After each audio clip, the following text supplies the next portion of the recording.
Hello दोस्तों, कैसे हैं आप सब। मैं उम्मीद करता हूं आप सब बहुत ही अच्छे होंगे। दोस्तों, एक बार फिर से स्वागत है आप सभी का आपके अपने YouTube channel the study zone में। दोस्तों, आज की इस वीडियो में हम बात करेंगे कक्षा 10वीं विषय विज्ञान चैप्टर नंबर 16 प्राकृतिक संसाधनों का संपोषित प्रबंधन। यह इसका तीसरा पार्ट है और इस पार्ट में हम बात करेंगे कि संसाधनों के प्रबंधन की आवश्यकता क्यों पड़ती है, प्राकृतिक संसाधन प्रबंधन क्या है, किस प्रकार हम इसका संरक्षण और प्रबंधन कर सकते हैं। इसके साथ ही हम बात करेंगे कि संपोषित विकास किस प्रकार हम कर सकते हैं। तो चलिए आज की इस वीडियो को शुरू करते हैं। और वीडियो शुरू करने से पहले दोस्तों, मेरा आपसे अनुरोध है कि अगर आपने चैनल को सब्सक्राइब नहीं किया है तो प्लीज़ आप चैनल को जल्दी से जल्दी सब्सक्राइब करें और घंटी वाली बटन दबाएं तथा ऑल पर क्लिक कर दें। तो चलिए दोस्तों, आज की इस वीडियो को शुरू करते हैं।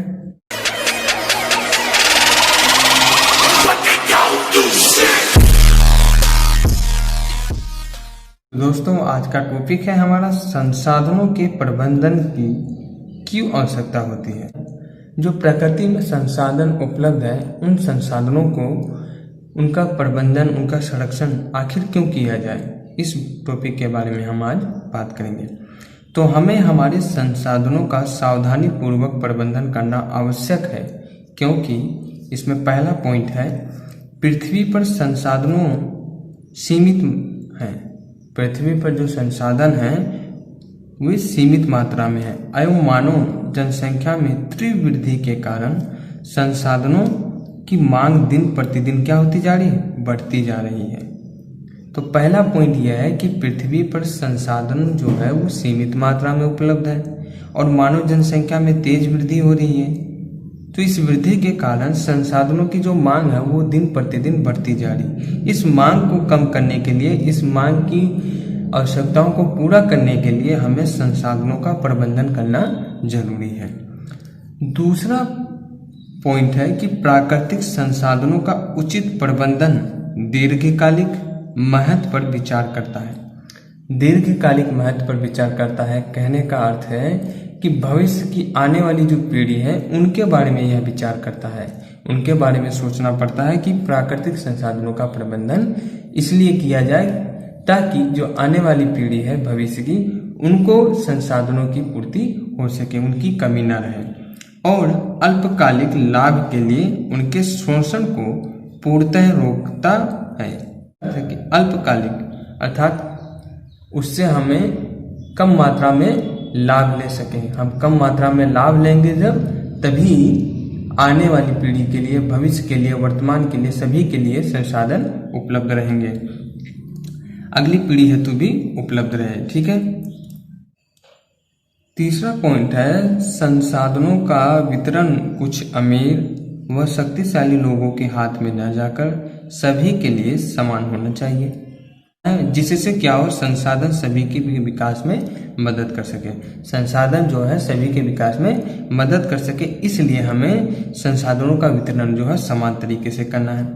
चौथा पॉइंट है कि संसाधनों के शोधन तथा उपयोग को नियंत्रित कर पर्यावरण को क्षति से बचाया जा सके। बहुत से धातुओं को जब हम खनिज, इन सभी को हम पृथ्वी से इनका शोधन करके निकालते हैं, खुदाई करके निकालते हैं, तो उसके साथ कुछ अपशिष्ट पदार्थ भी आते हैं। तो चौथा पॉइंट यही कह रहा है दोस्तों कि संसाधनों के शोधन तथा उपयोग को नियंत्रित कर पर्यावरण को क्षति से बचाया जा सकता है। हमें इस प्रकार संसाधनों का नियंत्रण करना है कि वह जो है पर्यावरण को नुकसान न पहुंचा पाए। तो ये चार मुख्य बिंदु थे संसाधनों की प्रबंधन को आवश्यकता को बताते हैं कि इसीलिए हमको संसाधन का जो है प्रबंधन करना चाहिए। तो उम्मीद करता हूँ ये आपको समझ में आया होगा। अब बात करते हैं दोस्तों प्राकृतिक संसाधन प्रबंधन क्या है। तो प्राकृतिक संसाधनों को बनाए रखने के लिए इनके प्रबंधन की आवश्यकता होती है। प्राकृतिक संसाधन को बनाए रखने के लिए इनके प्रबंधन की आवश्यकता होती है ताकि यह अगली कई पीढ़ियों तक उपलब्ध हो सके, इसका आने वाली पीढ़ी जो है वो भी लाभ ले सके और संसाधनों का शोषण ना हो और संसाधनों का दुरुपयोग ना हो। ठीक है। तो पर्यावरण को बचाने के लिए राष्ट्रीय तथा अंतर्राष्ट्रीय अधिनियम हैं। ऐसे बहुत से हमारे देश में राष्ट्रीय अंतर्राष्ट्रीय अधिनियम भी हैं जिनसे क्या होता है कि पर्यावरण को बचाया जा सकता है, प्राकृतिक संसाधन को बचाया जा सकता है। एक उदाहरण की बात करें तो आपने गंगा कार्य परियोजना के बारे में सुना होगा। गंगा कार्य परियोजना जो है यह कार्य योजना करोड़ों रुपए का एक प्रोजेक्ट है। इसे सन 1985 में गंगा स्तर सुधारने के लिए बनाया गया है, क्योंकि गंगा के जो जल है वह जल की गुणवत्ता बहुत ही कम हो गई।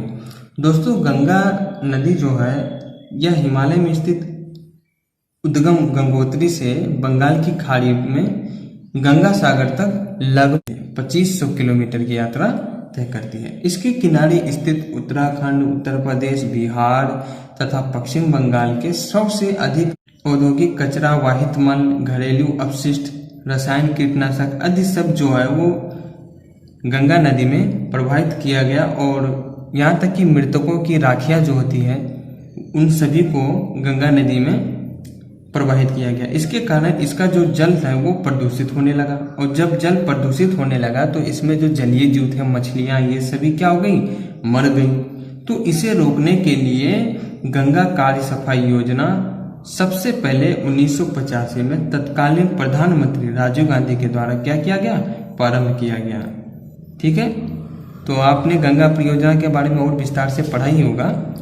तो दोस्तों, यहाँ पे कोलीफॉर्म जीवाणु एक वर्ग होता है। कोलीफॉर्म जीवाणु जो होता है एक वर्ग होता है जो मानव की आंत्र में पाया जाता है। यह कहाँ पाया जाता है, मानव की आंत्र में पाया जाता है।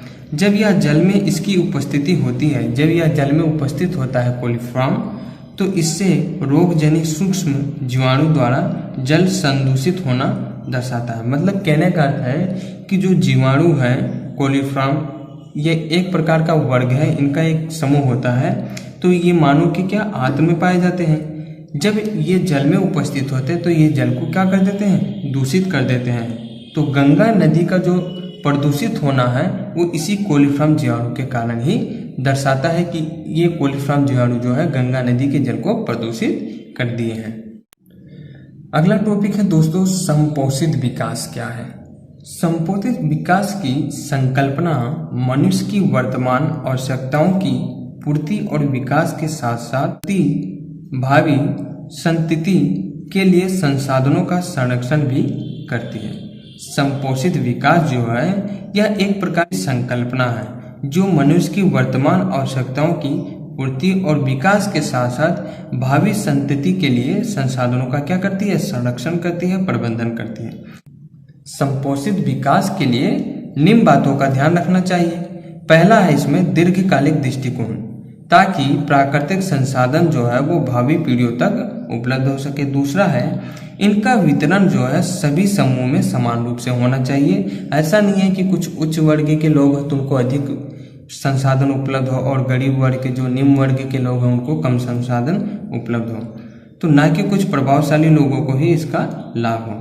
तो इनका जो वितरण है वो सभी समूह में समान रूप से होना चाहिए। और तीसरा है अपशिष्टों के सुरक्षित निपटान का भी प्रबंधन होना चाहिए। अब बात करते हैं वन्य जीवन किस प्रकार प्राकृतिक संसाधन के रूप में मानव जीवन को विकास पहुंचाते हैं, उनकी उपलब्धता को पूरी करते हैं।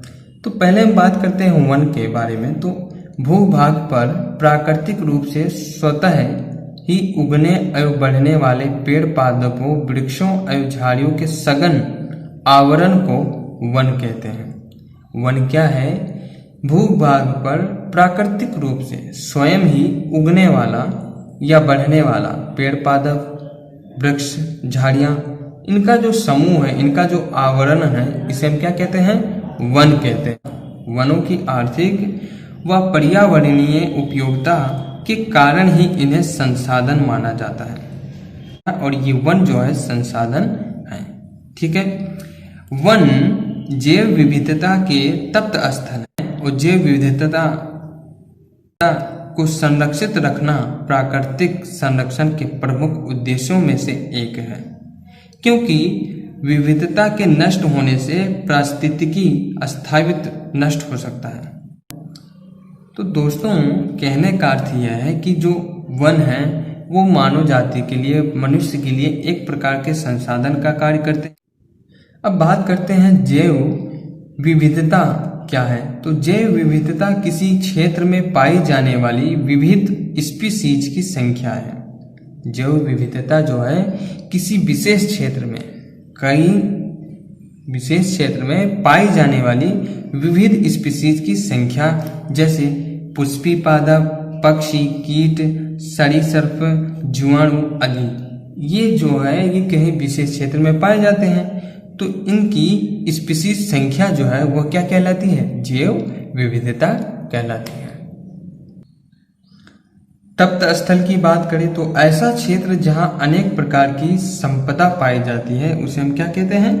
तप्त स्थल कहते हैं। ऐसा क्षेत्र जहां पे अनेक प्रकार की संपदा पाई जाती है। तो दोस्तों आज की इस वीडियो में हमने देखा कि किस प्रकार हम प्राकृतिक संसाधन की प्रबंधन कर सकते हैं, उनका संरक्षण कर सकते हैं। प्राकृतिक संसाधन प्रबंधन किस प्रकार होता है, आपने गंगा कार्य परियोजना के बारे में जाना।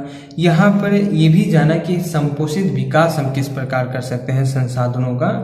तो दोस्तों आज की इस वीडियो में बस यहीं तक, मिलते हैं नेक्स्ट वीडियो में नेक्स्ट टॉपिक के साथ। तो मैं उम्मीद करता हूं कि आपको ये वीडियो पसंद आया होगा। अगर आपको ये वीडियो पसंद आया है तो वीडियो को लाइक करें, अपने दोस्तों को ज़्यादा से ज़्यादा शेयर करें, और अगर आपने अभी तक चैनल को सब्सक्राइब नहीं किया है तो प्लीज़ दोस्तों आप चैनल को सब्सक्राइब करें, घंटी वाली बटन दबाएं तथा ऑल पर क्लिक करें। इसके साथ ही दोस्तों अगर आप ये वीडियो फेसबुक पर देख रहे हैं तो हमारे Facebook page the study zone को फॉलो कीजिए, लाइक कीजिए, शेयर कीजिए। और दोस्तों अगर आपको वीडियो लेक्चर के नोट्स चाहिए तो आप हमसे टेलीग्राम पे भी जुड़ सकते हैं। तो दोस्तों आज की वीडियो में बस इतना ही। तब तक के लिए आप अपना ख्याल रखिए। आपका दिन शुभ हो। Thanks for watching. Thank you very much.